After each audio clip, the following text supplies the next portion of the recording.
I'm going to take this slab of wood, cut it into a few pieces, pour a little bit of epoxy, and turn it into these beautiful floating shelves with custom LEDs. Today on Salty Woodworking.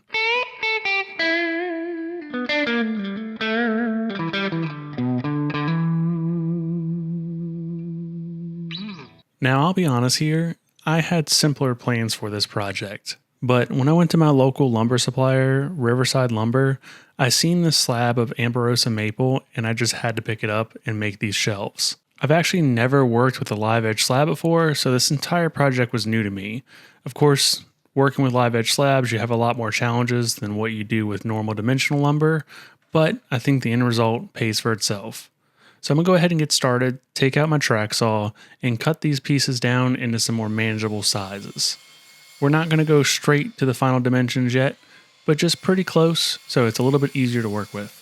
Now before you click off this video because you see me working with a live edge slab and not dimensional lumber, the principles that I'll be applying on this is the same things that you can do with dimensional lumber. You'll see where we get with that later on, but don't click off just because you see that, because there's a few cool things that I did with these floating shelves that you can also apply in your house.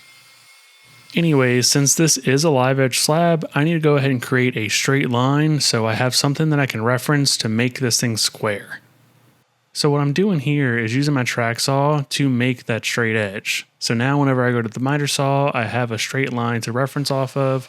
That way the ends will be 90 degrees. While I'm at it, I'm going to go ahead and throw this thing in the planer, get one side straight, flip it over, get the other side flat, so we have a nice flat surface to work with. And now since we established that straight edge, I can put this on the miter saw, butt it up against the fence, and get a 90-degree cut on each end. Now I'll be honest here, I thought this part was going to be extremely challenging, but I've seen another woodworker on YouTube use one of these little nylon brushes on a drill, and it makes easy work with cleaning up the actual live edge portion. I'll go ahead and drop a link down in the description for where I got these. Amazon, couple bucks, definitely worth it if you do anything with live edge. Now since this is YouTube, you only got to watch a few seconds of this, but I spent hours cleaning out all of these little bug holes. Now these little picks from Harbor Freight were a lifesaver. That's how I got out almost all of this. But all the sawdust from, I guess, milling it just got packed into all these little bug holes. So it was a pain to clean it. So between little bitty picks, a wire brush like you see here, a lot of patience, and then losing your patience a little bit, eventually I got them all cleaned out. And now we're going to move on to something else that I've never worked on, epoxy. Now, I'm going to be honest here, I bought that epoxy probably a year ago on a coffee table I wanted to make and never got around to it. So shelf life, probably not good, but we're going to go for it because it's just for bug holes. I'm throwing in way more black pigment than what I need to, but I didn't want to see through it at all. So in the end, it all worked out like it was supposed to. There was a whole lot of bug holes, a few cracks that I had to fill in. Of course, I'm sure, if you watch woodworking on YouTube, you've seen people put black epoxy in wood a million times. That's how I got the inspiration, and, it works. You got to cover them up somehow just because, with Amberosa, you got all them bug holes and I had some cracks. I just wanted to make the whole thing stronger and flat and look nice. So black it is. Once the epoxy was cured, I went ahead and ran it through the planer just because I didn't feel like sanding down that much and it would fit in my planer. So that's what I did. Now we got smooth sides and all the little pinholes I didn't show, but I used some black CA glue to go ahead and fill those in. Up next, we can get to the bread and butter of this entire project. Making these things float. So I ordered these floating shelf brackets off of Amazon, and this was the first time I used them. I'm extremely impressed with how strong they are. It's just basically a rod that you bolt onto one of your studs, and then you drill a big old hole into the back of your wood, and then that mounts the shelf. Super easy. I'll make sure to drop a link below on them, but highly, highly recommend. They're extremely strong. Now, I know some people would remove the sheetrock just so you don't have to worry about it dipping down over time, because that is a possibility. But since it was on side the cabinet here, I actually sent a screw through the cabinet into the floating shelf, so I didn't have to worry about it dipping over time. After I got all the brackets mounted, I went ahead and brought the shelves upstairs. Reason being, I'm going to set them on top where I want them, use a pencil, and mark where these brackets are going to lay. That way I can bring them back down into the shop, transfer those lines to the back, and then go ahead and mark my reference lines of where I need to drill in order for these brackets to line up. This way I don't have to do any math. It's just easy, line it up, simple, boom, done. The thing I like the most about these brackets is they came with everything you need. This is a little template that you go ahead and once you make your markings, put it up on there, screw it in, and then it has your drill guide so you can make sure you drill you a nice straight hole. The thing that surprised me the most, it actually comes with a drill bit, which I had zero issues with besides my drill, because it's a cheap Ryobi drill and it took a little bit of time to get through this wood. It is maple after all, so it's decently hard. But after some pushing and trial and error and going in and out a bunch of times, I managed to get the whole hole through, and it was good to go. Once I was done drilling the hole, take the bit out and then go ahead and throw one of the brackets in to make sure it fits right. And as you can see, it does, but it's still sticking out a little bit in the back. It includes the bit that you need to recess it. Now, is this the right way to do it? No. You should probably do this first and then drill the hole. I learned that for the next ones, but this was the first one I did, so this is the one that you get to see. Now, of course, it worked out in the end, but you can definitely do this a little bit cleaner and a little bit better. But shove her back in a couple times, and she's good to go. After I drilled all the holes, I brought them back upstairs so I can just verify they fit. This was the first time I tried to put them on, and they went on perfectly with no issues whatsoever. I was so surprised that this worked out that good. Now, I'm not going to beg you, but if you made it this far in the video, go ahead and subscribe to the channel if you haven't already. Drop a like, leave a comment, let me know what you think. I love getting comments because that's how I depict what I make in my videos. So if you enjoyed this, let me know. If you didn't enjoy it, also let me know. Thanks. Let's go back to the project.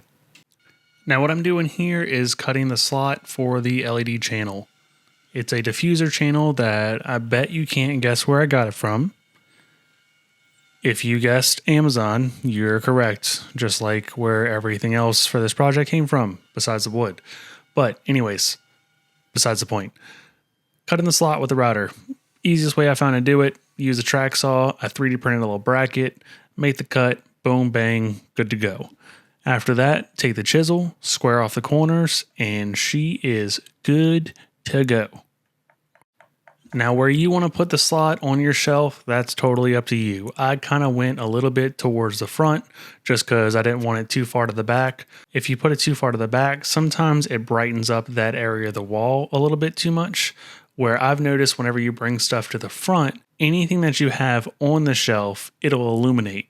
So, if you have two shelves, the bottom one, it's going to brighten up whatever you have on that shelf a little bit better. So if it's something you want to show off, put them in the front. Now that the construction part of the shelves is done, I just need to finish them and get them ready for finish before installing the LEDs. So I'm taking my sander here and just sanding up to 120 grit because that's all I really need. After that, take some mineral spirits and wipe off all the dust. Now I'm using a different finish than what I've used before. This is another part of the project that is completely new to me. I splurged on money a little bit and bought a Fuji sprayer. Now, did I need that? Not necessarily, but I wanted one. I've wanted a sprayer like this for a long time to spray finish like this. So what I'm spraying here is polyacrylic. I'm doing I think I did about 3 heavy coats on it, and they turned out absolutely beautiful. And the sprayer was a breeze to use. The only downside of spraying is, of course, you got to wear a respirator and everything else because you're vaporizing harmful chemicals, basically. Definitely should have opened the garage door here, but you live and you learn. But if you don't do it, you might not live long enough. I don't know.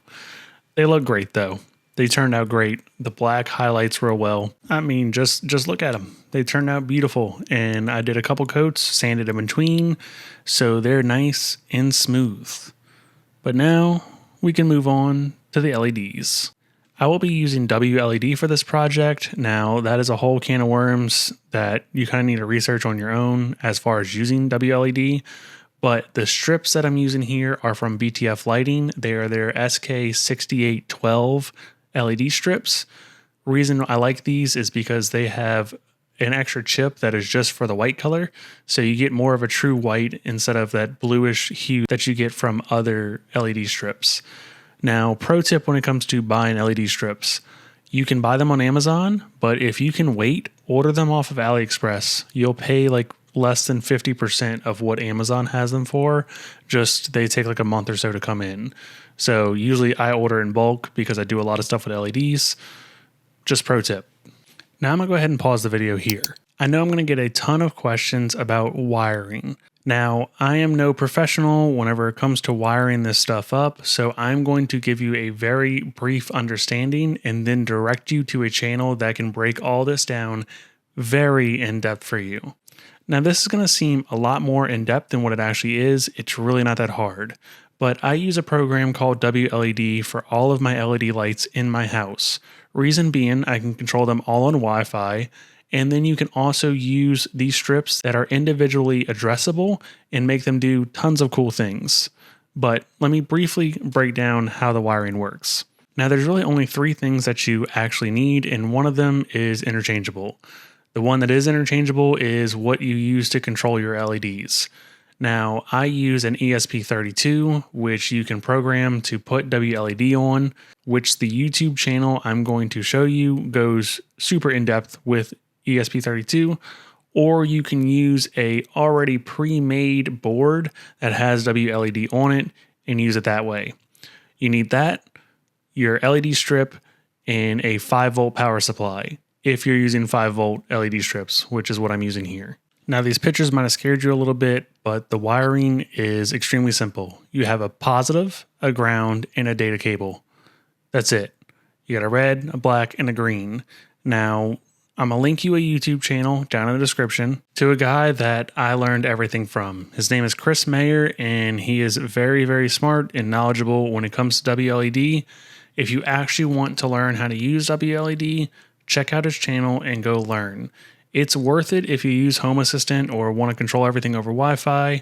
Of course, you could just get some Govee lights or some other cheap Amazon lights or whatever and plug those in. But these are a lot more customizable and you can program them to do some really cool stuff. So if you want to learn, go to his channel, check it out. He can teach you a lot more than what I can because he understands it a lot more than what I do. I'm sure I lost a lot of you going over that. So let's go ahead and get back to actually installing these lights and then seeing what they look like put up on the wall. Now, I already have pre-existing LED strips in my cabinets. I have lights on the top and on the bottom, so wiring is already running through there. So I took the wiring that's coming off of these floating shelves and shoved them into the cabinet. Then I'm going to splice them in and hook them up to the existing LEDs that are already there. Took a little bit of time, but in the end, everything works together, and I think they turned out absolutely beautiful. If you made it to the end of the video, I just want to say thank you for sticking around to the end. Go ahead and drop a comment below and let me know what you think of these shelves. Hopefully you learned something. Hopefully you were entertained a little bit. And as always, get in your shop, go build something, and don't forget to stay salty.